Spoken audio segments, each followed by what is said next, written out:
Hello everyone and welcome back to the channel. Welcome to my latest A to Z episode, A to Z.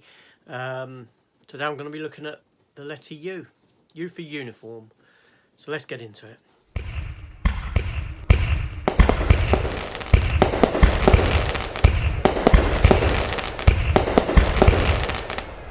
Okay, firstly, I'd like to apologise to anyone who thought they were seeing this morning. I had to cut it quick. I realised editing errors and thusly refilmed today or yesterday. Whatever day I'm putting this up. Probably earlier today. I don't know.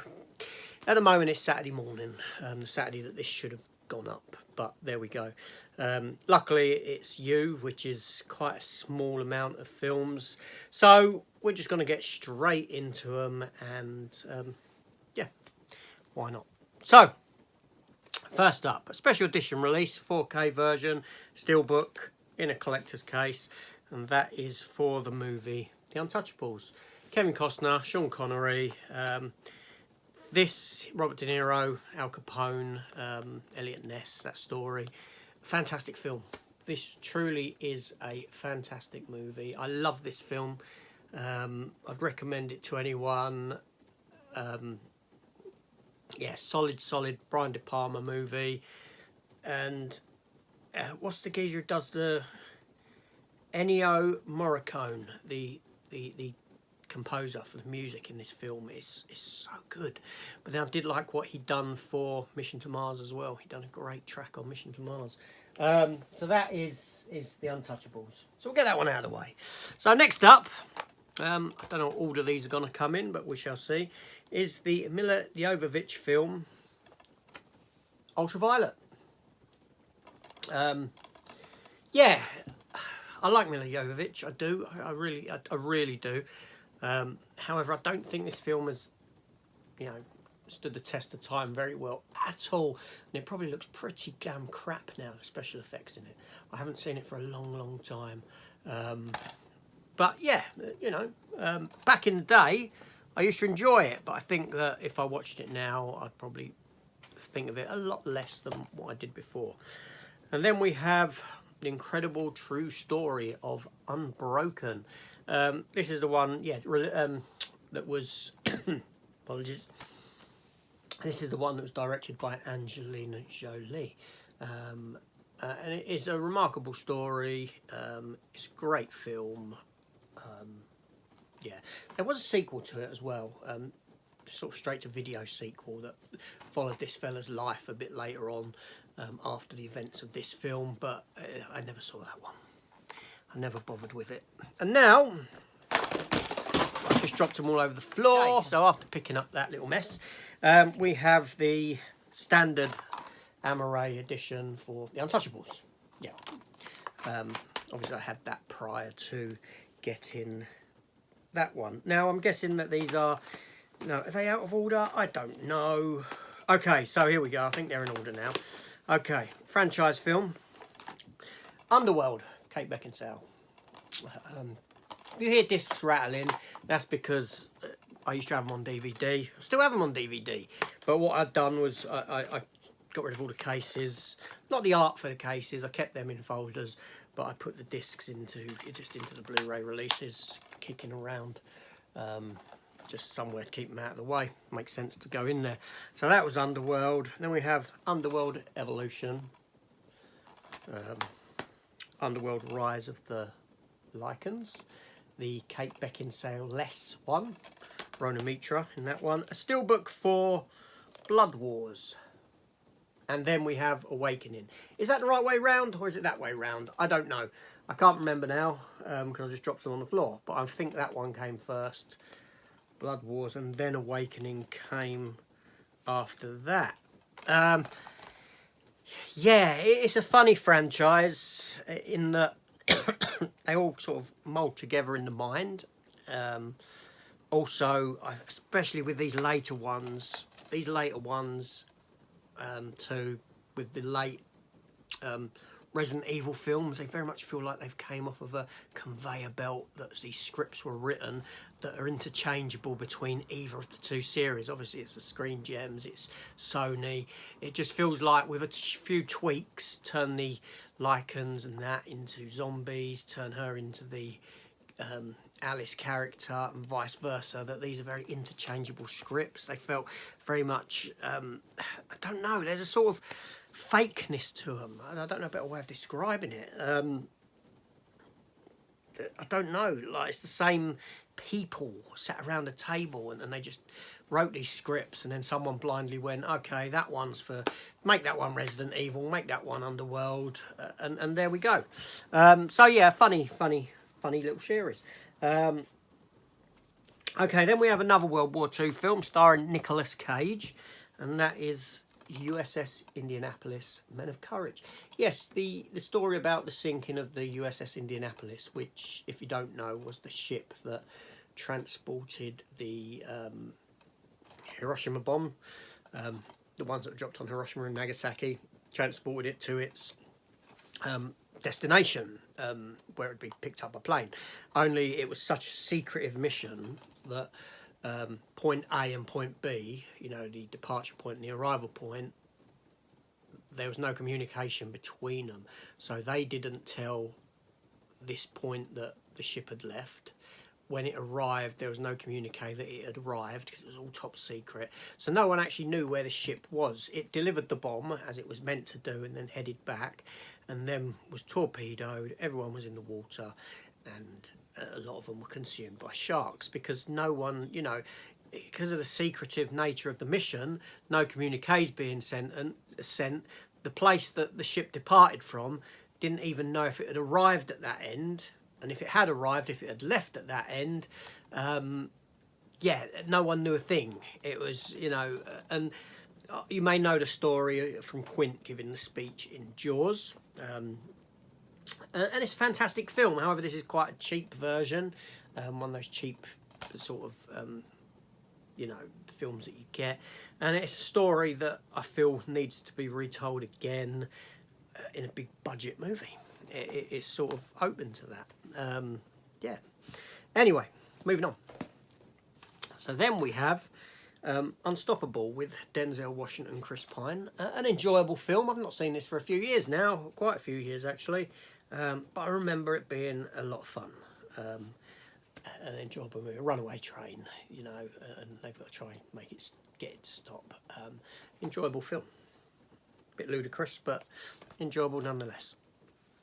And then we have Steven Seagal, Under You. You know what that is. It's Under Siege and Under Siege 2. Yeah. Now, personally, ironically, I've gone from a train film to a train film. I actually like Under Siege 2, Dark Territory, over Under Siege 1. I don't know why. I like Under Siege. I like them both. They're die-hard rip-offs, aren't they? You know, that sort of film. But, you know, I don't know. Under Siege 2, I actually really enjoy. I really enjoy.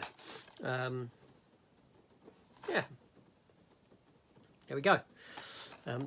Tommy Lee Jones is in the first one as the villain. And then we come to another franchise of films, and that is Universal Soldier. So here we have the very first Universal Soldier that I've got in 4K. It's actually still sealed. I did have a Blu-ray copy. I got this in a sale version. That's why it's still sealed, and I haven't watched it in 4K yet. Filmed by Roland Emmerich, Dolph Lundgren, Van Damme, and I enjoy this. I enjoy it. It's a cool film. It's, you know, it was good in its day, enjoyable. And then we have this here, Universal Soldier: The Return, the second one, in this sort of limited edition slip, numbered slip, 3000, yeah, and you get like a little booklet with it and poster. These were quite nice releases, really. Interestingly, this film did have a Blu-ray release prior to this release here, and it went out of print and used to go for quite a bit of money, and then it got re-released again, like this version from 88 Films. But yeah, you know, it's a far cheaper film, definitely, than the first one. But on a rewatch, it wasn't as bad as what I actually remembered it to be. It wasn't as bad as what I remembered it to be. Anyway, next up we have Universal Soldier Regeneration. Now, after a long hiatus of this franchise, Van Damme, Lundgren came back and done this. Lundgren ain't in it too much, but Van Damme is. This one's set sort of all around the Chernobyl site and all that, and directed by John Hyams. And I think this is a great film. I really do. I think this is an underrated movie. So much so that I might say it's in line with the first, possibly a little bit better. The first one's more popcorny than this one, obviously, but I think that, you know, as sequels go, this one is worth a watch. And then last but not least is this one here for Universal Soldier Day of Reckoning with a lenticular on it. And I'll be honest with you, I've never made it all the way through the film. Interestingly, it was again directed by John Hyams, who directed that one, but it doesn't really feel like a Universal Soldier film. You know, Luke Devereaux's now bad in it, and it just turned it on its head. It still boggles my mind as to if this is a sequel or just a sort of film set in its own universe or what. It just makes no sense to the narratives of the other. And I know that people cite that it's quite a violent film and it's good in that sense. Obviously, Lundgren's back in it as well. But I don't know. I just can't wrap my head around this film and how it works in conjunction with the others, and whether I'm just meant to pretend the others don't exist or what. It's just boggled me to this day. But there we go. Okay, so moving on. This is my Blu-ray copy of Universal Soldier. I think this is a German release or somewhere. It's a foreign release. No, it's got a double-sided thing. Yeah, so that was the Blu-ray that I had that I replaced with the 4K. That's that one. £2. Liam Neeson, Unknown. Still sealed, that's a Poundland pickup. And a film that I really like. And I know that it sort of rewrites history and all that sort of a thing, but as a film I enjoy it because I love submarine-based films, and that is U-571, starring Bill Paxton's in this, isn't he? I believe. There's no cast credits on the back, can you believe that? But anyway, yeah, U-571, film that I enjoy. Keeping with that underwater motif, so to speak, we have what's her face, Kristen Stewart, in the movie Underwater, which I didn't mind. I didn't mind it. Obviously, I imported that from Germany. And then we have here another German import. No double-sided sleeve on it though, and that is Off the Jargo, US agent, US Marshals, the sequel to, or sort of semi-sequel to The Fugitive, following Tommy Lee Jones' character from that, and Wesley Snipes stars in it as well, and Robert Downey Jr. Yeah, there he is on the back. There we go. So that's it. That is all the U's done. Probably like missed some out, I don't know. But U's not a big letter anyway, is it? So that is what it is. There we go. If you can think of any other U's that you thought I might have had in the collection, let me know down below. Things are a bit of a mess at the moment in that obviously I'm sort of preparing to move room. to the new room next door. That's happening in December. So at the moment, things are starting to be a bit sort of more messy off camera. And it was unfortunate I've had to refilm this, so I may have missed some out, but if I have, there we go. This is just one of those things. And once I get to Z, I'm going to restart again anyway with the A's. I'm not really, don't worry. Maybe in 5 years' time or something, I'll do an A to Z again. We'll see if I can be bothered. Might be easier when I move next door. I have far more space, far more shelf space, and a bit more manageable. But there we go. So that's it. 2 weeks. V. Now that is scheduled for the proper time, the Saturday morning at 9 AM. So be there for that. And like I said, apologies for today. This is AJ. Hit the subscribe button. Come join the channel.